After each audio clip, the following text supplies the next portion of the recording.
This is a short video about sensory processing. Sensory processing is a complex process that involves receiving, interpreting, and responding to sensory information from our environment. We receive sensory input through our 8 sensory systems. You've most likely heard of the 5 basic senses. These are sight, smell, taste, sound, and touch. The 3 senses that you might not have heard of are proprioception, vestibular, and interoception. Proprioception tells us where our body is in space. We receive information from our muscles, joints, and tendons to assist with movement, force, and body position. The vestibular system utilises receptors located in the inner ear and relates to knowing where our head is in space. It is responsible for maintaining balance and orientation.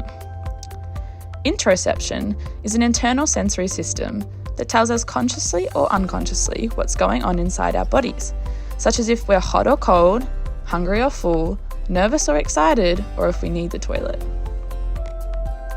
One way to understand sensory processing is through the analogy of sensory cups. The sensory cup analogy can provide valuable insights into a person's sensory preferences and behaviours. It helps us understand why some people seek out certain sensory experiences while others avoid them. The goal of sensory processing is for a person's sensory cup to feel full, but not overflow. When a sensory cup is full, it means that the person has received just the right amount of sensory input to feel satisfied and regulated. However, if a sensory cup overflows, it means that the person has received too much sensory input and may feel overwhelmed or overstimulated. Each person has different size sensory cups or thresholds which can vary between sensory systems. The size of these cups determine how much sensory input a person needs or can handle before feeling overwhelmed. To help us understand people's sensory processing patterns, we use 4 sensory profiles.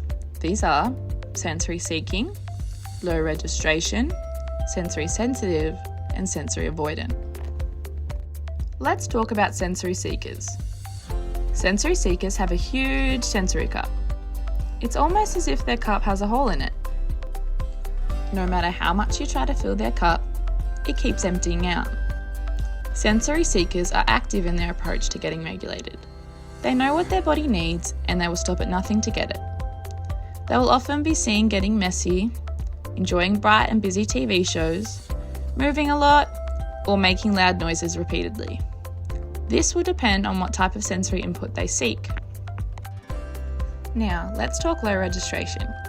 People with low registration also have a very large sensory cup. However, they require more intense, more frequent, and a longer duration of sensory input for them to register it's even there. They need more sensory input to feel regulated and alert enough to participate and function in their environment. People with low registration commonly move slower, have a quieter volume of voice, tolerate spinning and don't get dizzy, tolerate or don't even notice loud sounds, and don't notice mess on their hands or face. However, this depends on what senses they have low registration for. It's important to note that children with low registration aren't not able to hear or see things. It's just that the sensory cues aren't sending strong enough signals to the parts of their brains that labels what it is or tells the body what to do with it.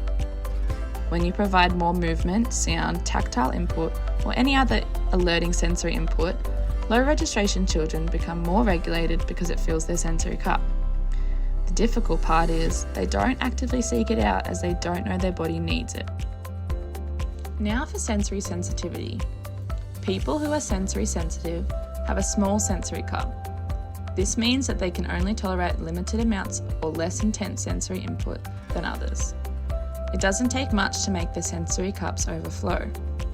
When the cup overflows, that's when they hit a sensory meltdown. This may look like a tantrum or result in the person shutting down. Sensory sensitive people often have outbursts or adverse reactions when things are too loud, too fast, too hard, or too messy, depending on what sensory input they're sensitive to. Finally, we have sensory avoiders. People who are sensory avoidant also have a small cup, and again only need a small amount of sensory input before their threshold is reached. However, when their cup overflows, they will take active steps to avoid or get away from certain sensory input. They may be seen covering their ears or moving away from loud noises, rejecting hugs or taking off itchy clothing, not eating certain foods on the plate, avoiding swings at the playground, or leaving rooms that have bright lights. Again, these behaviours depend on what type of sensory input people avoid. In summary, there are 4 sensory profiles, or what we call quadrants. These are sensory seeking, low registration, sensory sensitive, and sensory avoidant. Seekers have a big cup and are active in getting input to fill their cups. Low registers also have a big cup, but are passive and therefore don't know they need extra input to fill their cup. Sensors have a small cup and therefore don't need much input before they overflow, but are also passive, so they don't actively avoid this input. And avoiders also have a small cup which can quickly overflow, however they will actively avoid this input in response.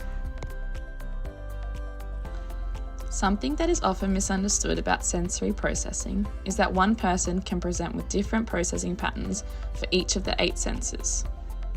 For example, this little boy may be sensory seeking for tactile, taste, and visual input, but he may be sensory avoidant for auditory and vestibular input.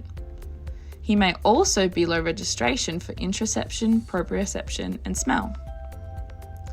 Our sensory processing patterns are what make us unique and how we each make sense of the world around us. It's important to note that the way you process sensory input may be different to others in your life, and this may impact how you perceive each other's needs. So, what can occupational therapists do to support our children's sensory processing needs?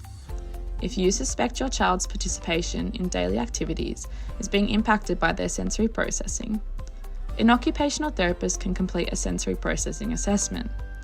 They will then be able to provide an in-depth report including your child's sensory needs with recommendations and strategies to support their participation in the things they want and need to do.